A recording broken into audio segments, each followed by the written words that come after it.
నర్సాపూర్ నియోజకవర్గ బీజేపీ నాయకులు తెలంగాణ గౌడ సంఘం రాష్ట్ర working president Valdas Mallesh Goud media సమావేశం నిర్వహించి మాట్లాడుతూ గత 15 సంవత్సరాల నుంచి గౌడ సంఘం కోసం తరవంతు కృషి చేస్తూ ఎప్పుడు గౌడ కులస్తుల కోసం ఏ సమస్య వచ్చినా ముందుండి పోరాడతానని, అదేవిధంగా వేణు అనే వ్యక్తి గౌడ కులస్తుల పట్ల అనుచిత వ్యాఖ్యలు చేసినందుకు అతనిపై తగిన చర్యలు తీసుకోవడానికి కృషి చేశానని, అదేవిధంగా యాదాద్రిలో గౌడ సంఘంను నిర్వీర్యం చేసే ప్రయత్నం చేస్తుంటే దాన్ని కూడా నిర్వీర్యం చేసే ప్రయత్నం చేశారని, అదేవిధంగా నర్సాపూర్ పట్టణంలో సర్దార్ సర్వాయి పాపన విగ్రహాన్ని ఏర్పాటు చేసి మరియు నర్సాపూర్ అసెంబ్లీకి సంబంధించిన ఎల్లమ్మ టెంపుల్ లానే ఇతర టెంపుల్లో కానీ ఏదైనా ఆశించినా అందరికీ కూడా తనకు తోచిన విధంగా సాయం చేశారని, మెదక్ పార్లమెంట్ అభ్యర్థిగా రఘునందన్ రావు నిలబడడం జరిగిందని, వారికి గౌడ బంధువులందరూ ఓటు వేసి గెలిపించాలని ఈ సందర్భంగా వారు కోరారు.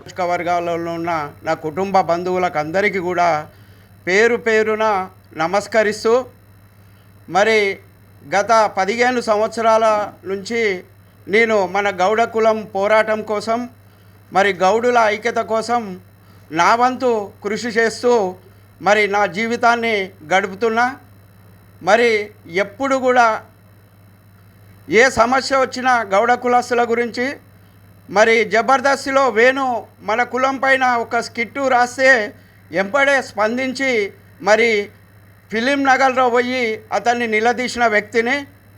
మరి అదేవిధంగా యాదాద్రిలో మన గౌడ స్థలం ఏదైతుందో దాన్ని కూడా నిర్వీర్యం చేసే ప్రయత్నంలో మరి నేను భాగస్వామినై యాదాద్రి ట్రస్టులో మరి మన గౌడ భవనం గురించి తన వంతు పాత్ర పోషించి, మరి అదేవిధంగా నర్సాపూర్ నియోజకవర్గంలో నర్సాపూర్ పట్టణంలో సర్దార్ సర్వాయి పాపన్న విగ్రహాన్ని ఏర్పాటు చేసి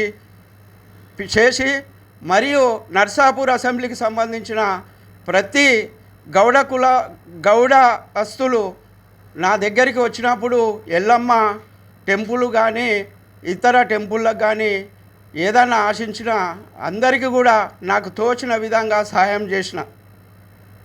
మరి ఇప్పుడు ఈ యొక్క ఎన్నికలు ఒక యుద్ధంలాగా నడుస్తున్నాయి.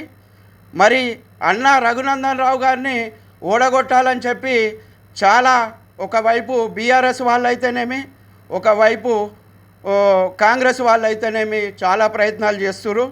మరి రఘునందన్ రావు గారు తెలుసు, మీకు అందరికీ తెలుసు, ప్రతి గౌడ బంధువుకు తెలుసు, ఆయన తెలంగాణలో పెద్ద ఎత్తున పాత్ర పోషించి తెలంగాణ ఉద్యమం కోసం మరి నిలబడ్డ మహానుభావుడు. మరి అదేవిధంగా చూసుకున్నట్టయితే వారు తన తెలంగాణ వచ్చిన తర్వాత కూడా మరి కేసీఆర్ కుటుంబం గురించి మరి వాళ్ళు చేసిన పెద్ద అవినీతి పైన పోరాటం చేసిన మంచి గొప్ప నాయకుడు.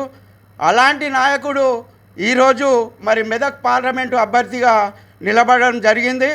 మరి వారికి మనమందరం కూడా గౌడ బంధువులము, నా కుటుంబ సభ్యులు 7 అసెంబ్లీ నియోజకవర్గాల్లో ఉన్న నా బంధువులకు అందరికీ కూడా చేతులెత్తి నమస్కరిస్తూ, ఈ ఒక్కసారి మన పార్టీలను పక్కకు పెట్టి మరి గొప్ప నాయకుడైన రఘునందన్ రావు గారిని పార్లమెంటుకు పంపుదామని మరి గౌడ బంధువులకు నేను విన్నవించుకుంటున్నాను.